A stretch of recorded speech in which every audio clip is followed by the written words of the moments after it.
제가 유튜브를 보다가 7, 8년 전에 제작된 CBS에서 만든 신천지에 빠진 사람들이란 8부작을 어떻게 보다 보니까 그 8부를 다 보게 됐습니다. 거의 하루 종일 보게 됐는데 그 내용에는 신천지에 빠진 가족을 구해내기 위해서 애를 쓰는 내용들이 그 한 편마다 이렇게 제작되어 있었습니다. 어떤 부분은 신천지에 빠진 자녀를 구해내기 위해서 끌어내기 위해서 신앙 3당소를 데리고 가는데, 신천지에서는 신앙 3당소에 끌려가면 그 사람들 감금해 놓고 눈을 가리고 협박을 하면서 그게 한다, 뭐 그런 식으로 거짓말을 시킨다는 것입니다.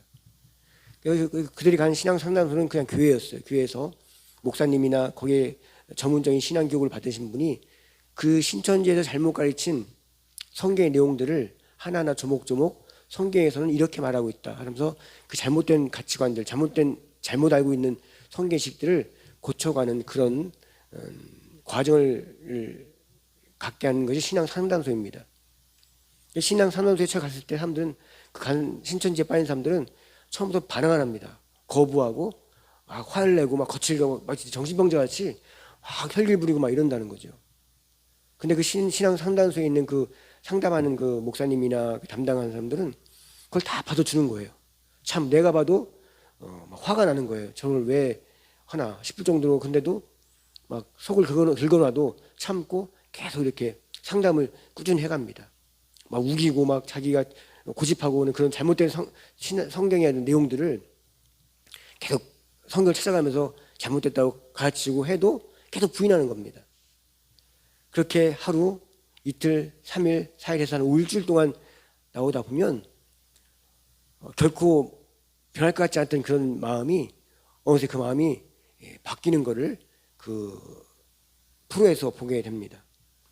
그래서 거기서 상담하는 사람들에게 묻습니다. 어떻게 해서 저 사람들을 상대하느냐라고 하는데, 그 사람들은 마치 큰 바위 덩어리가 앞에 앉아 있으면 정으로 조금씩 쪼아서 작품을 만드는 것처럼 인내하면서 오랜 시간 동안 말씀으로 계속 쪼아고 쫓고 잘못된 걸 뜯어내고 하면 언젠가는 사람들이 바뀐다는, 도리어 신천지에 간 사람들 그 변화시까지 하는 신앙 3당소에 있는 그 참다하는 목사님, 그분들이 도리어 존경스러울 정도로 와, 사람이 바뀌긴 바뀌는구나라는 것을 보게 되었습니다.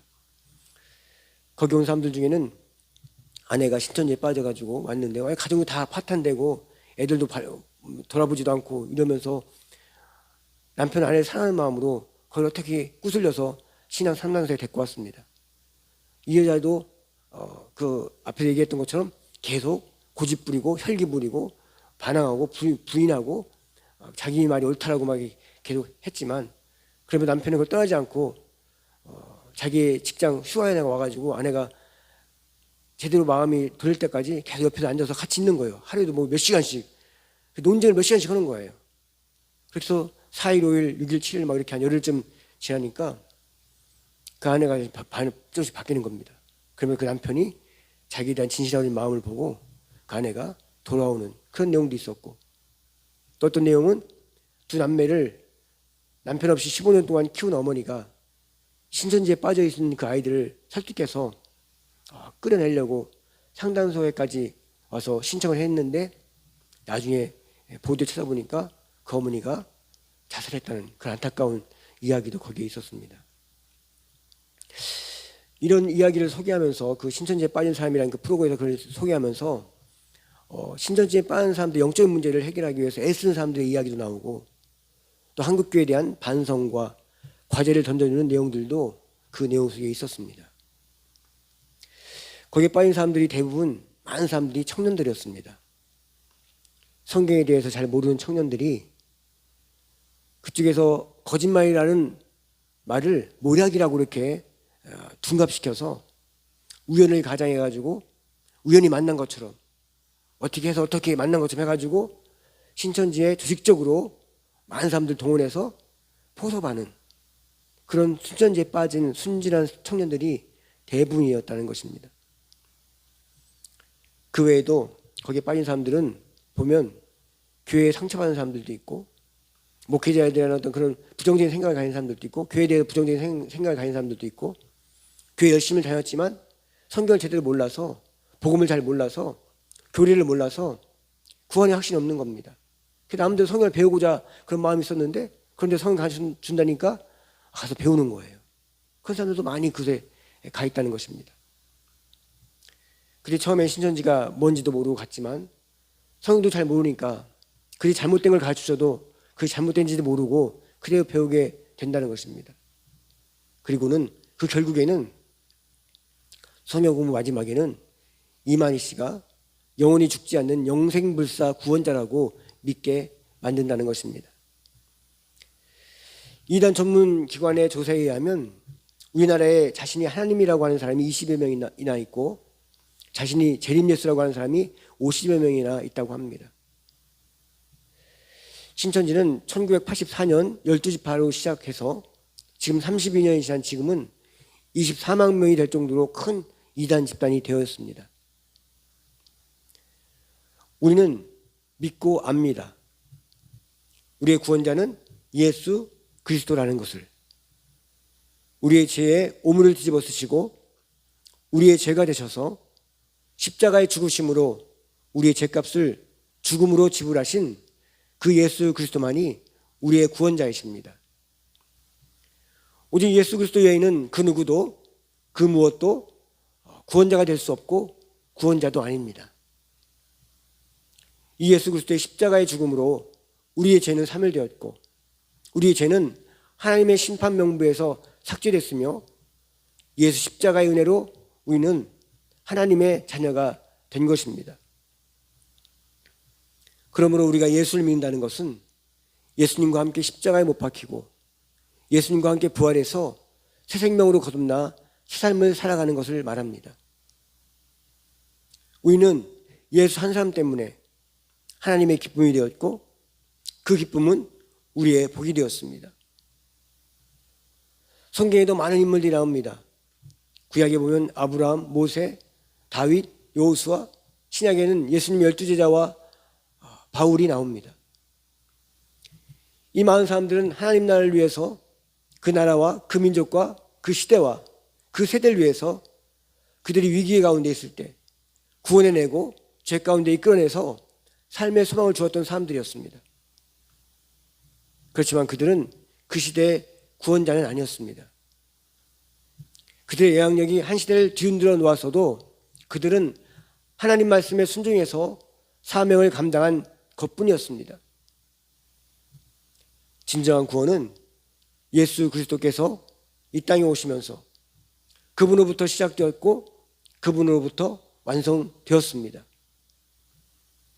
그럼에도 우리나라에는 자신이 하나님이라고 자신이 재림 예수라고 말하는 자들이 그렇게 많다고 하니 헛웃음만 나올 뿐입니다. 그렇지만 이 이상한 사람들로 인해서 그 주변의 수많은 사람들이 그 재앙을 받고 피해를 보고 미혹되고 그 시대와 그 한 세대, 한 가정, 한 인생이 망가지고 있다는 것입니다. 여기서 무엇이 문제입니까? 그것은 성경을 잘 모른다는 것입니다. 성경에 있는 하나님의 구원의 원리, 교리를 잘 모른다는 것입니다. 성경을 읽지 않기에 성경에 대해서 잘 모르는 것입니다. 많은 사람들은 성경을 모르면서도 성경을 읽으려 하지 않습니다. 설교를 통해서 또는 성경에 관한 책들을 통해서 성경의 지식을 간접적으로 알려고 합니다. 그래서 성경 안 읽으면서 목사님의 설교들은 엄청 듣습니다. 또 유명한 목사님 있으면 그 사람은 설교 엄청 듣습니다. 또 좋은 책이 있다고 하면 성경에 관한 책, 신앙서적이 있다고 하면 그건 무지하게 읽습니다. 그렇지만 그것만큼 성경을 읽지 않습니다. 나를 구원으로 인도하는 것은 성경에 기록된 말씀을 읽고 그 말씀이 나의 마음속에 들어올 때 우리는 성경을 통해서 나 자신에게 하시는 하나님의 말씀을 바로 알게 되고 그 말씀 속에서 나에게만 들리는 레마의 말씀이 들려지는 것입니다. 여기서 레마의 말씀이라는 것은 수많은 기록된 말씀 중에서 오늘 지금 이 순간에 성령의 역사로 내 마음속에 와 부딪혀 깨닫게 되는 깨달음과 믿음을 주는 특별한 말씀을 레마의 말씀이라고 합니다. 이것은 성경을 내가 직접 읽고 묵상할 때 일어나는 성령의 역사입니다. 같은 말씀이라도 성경에 관해 쓰여진 책을 통해서 성경의 내용을 알려 한다면 그 말씀은 단순히 지식으로만 전해지는 말씀만이 될 뿐입니다. 그렇지만 직접 성경을 통해서 말씀을 읽다 보면 지금 나의 삶의 현실과 지금 내가 고민하고 있는 생각들과 성경의 말씀이 맞닥뜨려져서 그곳에서 나를 향한 하나님의 음성을 듣게 되는 것입니다. 요한복음 1장 1절부터 3절에서 예수님을 말씀이라고 기록하고 있습니다. 보면 태초에 말씀이 계시니라. 이 말씀이 하나님과 함께 계셨으니 이 말씀은 곧 하나님이시니라.